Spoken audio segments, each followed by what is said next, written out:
Bom, Silvião, começando então, por que a gente tem que fazer, por que vale a pena, por que é indicado a gente fazer essa avaliação pré-participação na atividade física?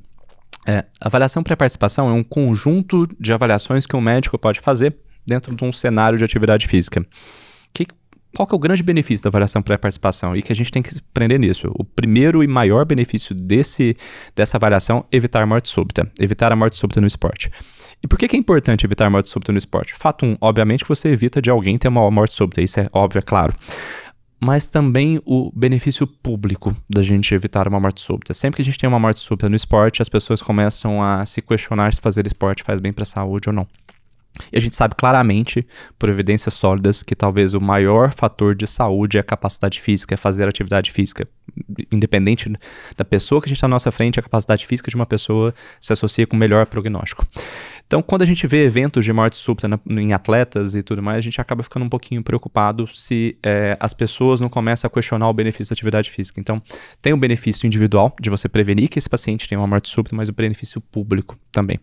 Essa avaliação de pré-participação, que a gente chama, ela vai envolver uma história clínica muito bem detalhada. Então, não é uma consulta curta. É uma consulta que ela vai envolver o entendimento de por que você está fazendo esse esporte, qual que é a sua meta para com esse esporte e o que você está pensando em fazer nos próximos tempos. Então, você vai ter que sentar com o paciente, ver, olha, você está começando a correr por quê? Ah, estou começando a correr porque eu quero fazer uma maratona daqui a 2 anos ou porque o meu endocrinologista falou que eu estou pré-diabético e isso seria interessante para mim. Veja, esses dois cenários são totalmente diferentes. Talvez o nível de treinamento que nesses cenários os pacientes vão se expor vão ser diferentes. Além disso, a gente tem que ver a história familiar desse paciente. História familiar em cardiologia é muito importante, né? Se a gente for pensar em causas como miocardiopatia hipertrófica, doença coronariana genética, é muito importante da mesma forma. Canalopatias, né? Brugada, enfim. Você viu que o irmão dele teve algum evento, o pai dele teve algum evento, opa, esse paciente já chama atenção.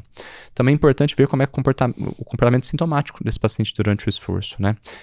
Se ele tem algum sinal de alarme, seja uma dor torácica no esforço, uma sensação de palpitação, uma sensação de desmaio. Dispneia ou esforço chama atenção, mas talvez pessoas bem condicionadas, dispneia não seja o grande sintoma, seja talvez piora da capacidade física prévia, seria talvez um sinal que chama mais atenção do que a própria dispneia. E a gente vai ter que ver também nesse paciente sinais e achados no exame físico que podem chamar a nossa atenção. Opa, você auscultou o paciente, você viu um sopro, opa, chamou atenção.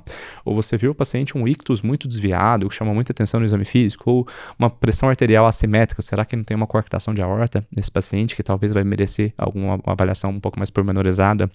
Você está avaliando o paciente, vendo a ectoscopia dele, está cheio de chantelasma. Opa, será que não é um dislipidêmico que não merece uma avaliação um pouco mais pormenorizada, uma estratificação do risco cardiovascular um pouco mais importante? É até um momento para você aproveitar e fazer entre aspas, um check-up, né? Uma janela de oportunidade de você fazer outros diagnósticos, que não que vá contraindicar ou mudar alguma coisa, por exemplo, um chantelasma, mas vai aproveitar para fazer o diagnóstico. É uma baita oportunidade. E não só do ponto de vista cardiológico, né? Às vezes o paciente busca uma avaliação do ponto de vista cardiológico para ser liberado para uma coisa, mas você pode reconhecer outros dados que chamam a atenção. Às vezes um paciente está com sono não ajustado, tem sinais de uma apneia do sono ali, que você fala, opa, isso aqui pode ser importante, aí você estimula ele a tratar isso, pensando na performance esportiva dele, vai ter mais motivação para tratar essas questões. Ver do ponto de vista ortopédico, como é que ele está. Óbvio, às vezes como cardiologista nós não vamos saber resolver a questão ortopédica, mas isso vai ser importante para o manejo como um todo. Se a ortopedia está bem controladinha dele, é mais fácil que ele treine bem, se exercite bem e tudo isso aconteça. Não vai lesionar, né? Não vai parar de treinar. É uma consulta muito ampla, é uma consulta bem legal. E é muito importante ver também o que esse paciente está usando, tanto do ponto de vista medicamentoso, mas perguntar ativamente quanto à suplementação. Isso aqui é bem comum, né? É muito frequente a gente ver, você usa alguma medicação? Não. Você usa algum suplemento? Uma lista de 10, 12 suplementos que o paciente está utilizando. Alguns podem ser benéficos, outros podem ser neutros, são só um placebo, e outros podem ser maléficos para a saúde desse paciente. A gente tem que orientar ativamente. Se a gente não conhecer sobre isso, a gente está errando com o paciente. A gente é a central de saúde dele, digamos assim. Ele quer a nossa opinião sobre esse tema. Então, para quem gosta de trabalhar com isso, vale a pena dar uma lida sobre esses assuntos com certa recorrência. Pô, uma creatina, vale a pena usar ou não? Whey protein, vale a pena utilizar ou não? Todas essas coisas eu acho que acabam sendo importantes também. Exames complementares. A gente vai ter que pedir alguns exames complementares para esses pacientes. A solicitação desses exames, cada diretriz fala uma coisa, elas são bem controversas entre elas, desde pedir nada a pedir algumas coisas, dependendo da diretriz que você vai se basear. Aqui no Brasil, a gente culturalmente solicita e a diretriz recomenda essa solicitação também. Beleza. A gente ainda vai ter a parte da solicitação, Mas então a gente acaba aproveitando essa avaliação pré-participação para tentar rastrear condições que possam vir a gerar uma morte súbita, né? Sem e dúvidas. a gente acaba tendo, basicamente, assim, no nosso consultório, pacientes jovens, pacientes mais velhos, e a causa dessa morte súbita, como a gente comentou, é bastante diferente, né? Então, dando uma resumida, no começo, quando a gente pega um paciente mais jovem, então a gente está em busca de alguma alteração estrutural, então uma valvopatia, uma estenose mitral reumática que ele não sabia, eventualmente você diagnosticou pelo sopro, ou uma história de morte súbita na família pensando em brugada. Então, doenças mais geneticamente, ou doenças adquiridas de forma precoce, como um reumatismo, uma valvopatia reumática, e na parte mais tardia da vida, né, o idoso, o paciente mais velho, meia idade que chega também pensando em doença coronariana, né? Sem dúvidas, sem dúvidas. Em jovens, assim, quando a gente vai ver a estatística é muito discutível porque a maioria dos pacientes que tiveram morte súbita e que evoluíram para óbito, obviamente, a gente não tem a necrópsia desses pacientes. Então, até existe um artigo que saiu esse ano, inclusive, do Sharma, ele estimulou isso, que esses pacientes que têm morte súbita, que eles vão para a necrópsia, a gente saber o que aconteceu de fato com eles. E que isso estatisticamente ajudaria até no rastreio. Mas tem um dado muito interessante, é um trabalho que a gente sempre cita, que um trabalho do Domenico Corrado, da década de 80 até os anos 2000 ali, eles começaram a fazer um eletro para todos os atletas jovens, todos os atletas. Lá na Itália, na província do Vêneto, todos os atletas jovens ganhavam o eletrocardiograma. O eletrocardiograma normal, toca o barco, continua treinando. O eletrocardiograma alterado, ele ia para investigação.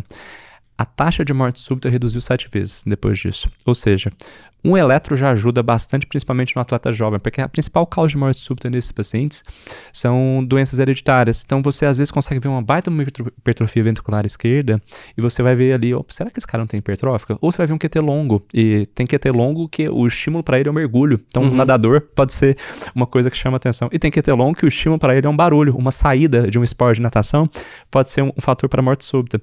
Então, essa investigação com eletro que seja, no mínimo, se você tem um eletrocardiograma do paciente, principalmente o paciente jovem, já ajuda bastante você começar essa investigação, e é um dado muito simples, né? Um eletrocardiograma é um exame muito, ao meu ver, muito custo efetivo. Então, fácil, vale a pena ter pelo menos um eletrocardiograma, eu vejo com muito bons olhos para todo mundo. E até também tem alguns casos de miocardite, né? Levando a morte súbita também em atletas, né? Então, é uma das causas também principais causas aí de morte súbita em pacientes jovens, né? É bem interessante você ter citado isso, porque é uma orientação que todos os meus pacientes ganham no consultório. Se você está em vigência de quadro gripal ou diarreia, não treine. A melhor evidência que a gente tem sobre isso é sobre trabalho em ratos. Então, assim, óbvio, não é uma evidência boa pensando em seres humanos. Mas eles pegaram 2 grupos de ratinhos, os 2 tinham uma infusão de vírus, e um grupo eles colocavam para correr, e no outro grupo colocava para ficar paradinho. O grupo que corria tinha mais miocardite. Caramba! Então, óbvio, se você tem um atleta profissional, tá treinando para Olimpíada, que não pode perder uma semana de treino, é uma coisa. Mas se você não tem um atleta amador, uma pessoa que faz atividade física por saúde, na semana de gripe dele, dá uma seguradinha no treino, segura a intensidade, fala para ele talvez fazer educativo, para ele assistir vídeos sobre esporte, melhorar o posicionamento e não treinar em alta intensidade. É uma orientação, todo mundo sai do meu consultório com essa orientação. Parece bobeira? mas entra dentro do contexto de avaliação pré-participação e prevenção de eventos graves. Miocardite é uma causa importante de morte súbita que a gente acaba vendo por aí, né? Então eu acho que foi bem legal você ter citado isso. Legal.